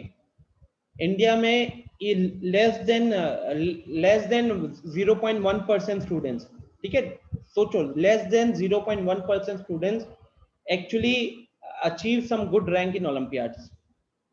तो ठीक है, मस्ती करो, ये वो करो, बट पढ़ाई अभी आपके लिए बहुत जरूरी है। और अगर आप आपका कोई एम्बिशन है कुछ बड़ा करने का, जो कि आई बिलीव यहाँ पे आप में से बहुत लोगों का है, तो बेटा आपको अगर कोई भी चीज करना है ना, मान लो कल को जाकर आप किसी भी प्रोफेशन में एक बड़ा आदमी बनना चाहते हैं, उन सब के लिए आपको एक जगह पे एक एग्जाम क्लियर करना होगा, ठीक है, और वो exam all over India same paper पे होगा, ठीक है, all over India same paper पे होगा। अब आप खुद सोचो, अभी आपके स्कूल में 50 स्टूडेंट है ना, आपके क्लास में 40-50 स्टूडेंट होते हैं, और वहां से आप टॉपर बन जाते हो तो आप खुश होते हो। बट इमेजिन करो, even if I talk about NTSC में लगभग 25 लाख, ठीक है, 25 लाख, आई थिंक 25 लाख ज्यादा हो रहा है, बट यस 20-22 लाख के आसपास, 20-22 लाख के आसपास स्टूडेंट फॉर्म भरते हैं, and only the top 2000 people, top 2000 students get selected. और अगर वो सिलेक्ट होते तो आपको नहीं पता इतने फायदे मिलते हैं। सरकार उनको अगले 7-8 साल तक तो पैसे देती है पढ़ने के लिए, अगर आपको मॉनिटरी बेनिफिट देखना है। बाकी एजुकेशन वाइज तो बहुत सारे बेनिफिट्स है, और इसी के अलावा और भी बहुत सारे ओलंपियाड्स है। So if you are aspiring to become a very good, बहुत हाई पोजीशन पे जाना चाहते हो ना, तो बेटा आपको उस टाइम पे एक बहुत बड़ा एग्जाम क्लियर करना पड़ेगा, और वो एग्जाम जो आप दोगे वो ऑल ओवर इंडिया सबको वही एग्जाम दे रहे होंगे। तो आप अगर अभी से खुद को नहीं तैयार करोगे ऑल इंडिया लेवल पे compete करने का, तो 5-6 साल बाद आपके लिए दिक्कतें ज्यादा होंगी। ये हम जो सुनते हैं ना कि दिल्ली, मुंबई, राजस्थान, यहाँ के स्टूडेंट्स जनरली कॉम्पिटिटिव एग्जाम्स में बहुत अच्छा करते हैं। क्यों अच्छा करते हैं? रीजन इज कि कहीं ना कहीं वहाँ वो लोग स्टार्टिंग से मेहनत करते हैं, उनको बहुत सारे फ्रीडम भी मिलते हैं, बहुत सारी चीजें मिलती है, बहुत सारे लग्जरीज मिलते हैं, लेकिन उनके पेरेंट्स ये मेक श्योर कराते हैं कि तुम्हें कोई भी चीज मिलेगी वो सिर्फ और सिर्फ तब मिलेगी जब तुम अच्छे से परफॉर्म कर रहे हो, ठीक है। सो हंसी मजाक ठीक है, खेलना कूदना भी सही है, स्कूल की भी ऑनलाइन क्लासेस है, मैं समझ सकता हूँ, बट आप ये देखो कि वो ऑल ओवर इंडिया सबके लिए सेम है। एक छपरा में स्टूडेंट है, वो भी स्कूल की ऑनलाइन क्लासेस कर रहा है और अपने ट्यूशन की ऑनलाइन क्लासेस कर रहा है। एक दिल्ली में भी स्टूडेंट होगा, वो भी अपने स्कूल की ऑनलाइन क्लासेस अटेंड कर रहा है और कोचिंग या ट्यूशन के ऑनलाइन क्लासेस अटेंड कर रहा होगा। So it's same for everyone. But क्या आप उस लेवल पे compete कर रहे हो जो, मान लो कि 1 महीने बाद अगर ऑल इंडिया लेवल एक एग्जाम हो जाए 9th के स्टूडेंट्स का, तो क्या आप वहां पे एलिजिबल होगे? इस तरीके से प्रिपेयर करके नहीं हो पाओगे। सो क्वेश्चंस बहुत प्रैक्टिस करने की जरूरत है। क्या सिर्फ ये अवंती के मॉड्यूल का 15 क्वेश्चंस 20 क्वेश्चन सॉल्व करके हो जाएगा? क्या नहीं होगा, बिकॉज ये तो सारे टाइप्स ऑफ क्वेश्चंस है। अब वो टाइप्स ऑफ क्वेश्चन से आपको नॉलेज मिलता है, बट उस नॉलेज को आपको टेस्ट करना पड़ेगा और 20-30 क्वेश्चंस खुद से प्रैक्टिस करके, कि जो नॉलेज आपने एक्वायर किया है इन क्वेश्चन से क्या आप वहां पे अप्लाई कर पा रहे हो कि नहीं। अगर अप्लाई कर पा रहे हो तो दूसरी चीज जो आपको देखनी होती है, स्पीड फैक्टर क्या है, क्या आप उसको जल्दी अप्लाई कर पा रहे हो कि नहीं। जल्दी नहीं अप्लाई कर पा रहे हो तो रिवीजन करो ताकि चीजें याद होनी शुरू हो। This is how you improve in maths, ठीक है। आरडी शर्मा का पीडीएफ मेरे पास नहीं है, वरना मैं वो भी शेयर कर देता। आरएस अग्रवाल का पीडीएफ है मेरे पास, ठीक है, I will do that. But yes, आज के दिन में आरएस अग्रवाल से एटलीस्ट मैं कहता हूँ कि मान लीजिए कि आप क्वेश्चन सॉल्व नहीं करना चाहते हो, लेकिन आरएस अग्रवाल में बहुत सारे एग्जांपल्स होते हैं अलोंग विद द सॉल्यूशन। आप एग्जांपल्स को थोड़ा सा वो कर लो, क्वेश्चन देख के सोचो अपने मन में किस तरीके से होगा, और फिर सॉल्यूशन देखो। इवन इससे भी आप इम्प्रूव करोगे, ठीक है। बट इसका मतलब ये नहीं कि आरएस अग्रवाल का पूरा बुक जो है वो बिना सॉल्व किए खाली देख देख के निकाल दिया। You have to solve a few questions, but yes, अगर आप लेटे हुए हो, लेट कर लोग आजकल व्हाट्सएप चलाते हो, फेसबुक चलाते हो, इंस्टाग्राम चलाते हो, है ना, कोई सीरीज वगैरह देख रहा है तो हॉटस्टार और नेटफ्लिक्स चलाते होगे। बट कभी कभार जब लेटे हुए हो, हाथ में फोन खोल के एक बार बुक वगैरह भी खोल लिया करो, बिकॉज अल्टीमेटली सबका एक एक अपना जगह होता है ना। अगर आप दिन में 3 घंटा पढ़ाई कर रहे हो और 4 घंटा मस्ती कर रहे हो, बहुत खराब पोजीशन में हो, फिर आप पढ़ाई से कुछ नहीं कर पाओगे। पढ़ाई से फिर आपका आगे करियर नहीं बनेगा, कुछ दूसरी चीज से बन जाएगा, लेकिन तब पढ़ाई से नहीं बनेगा। 10 में से 1 होते हैं जो ब्रिलियंट होते हैं, तो उनके लिए 3 घंटा पढ़ाई एनफ होता है। बट अगर आपसे 3 घंटे में सारी चीजें कवर नहीं हो रही है तो 4 घंटे दो, 4 घंटे में नहीं हो रहा 5 घंटे दो, जितनी आपकी जरूरत है आपको उतना देना पड़ेगा।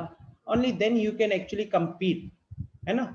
अल्टीमेटली अगर आप कोई चीज कर रहे हो तो उसको अधूरा क्यों करना, अच्छे से करो, ठीक है, अच्छे से करो और अपने पेरेंट्स का नाम रोशन करो, वरना फिर मेरे से डांट सुनो। चलो बहुत हो गया आज के लिए, I am ending the session here, bye bye, मिलते हैं अगली क्लास में। Ending the session guys.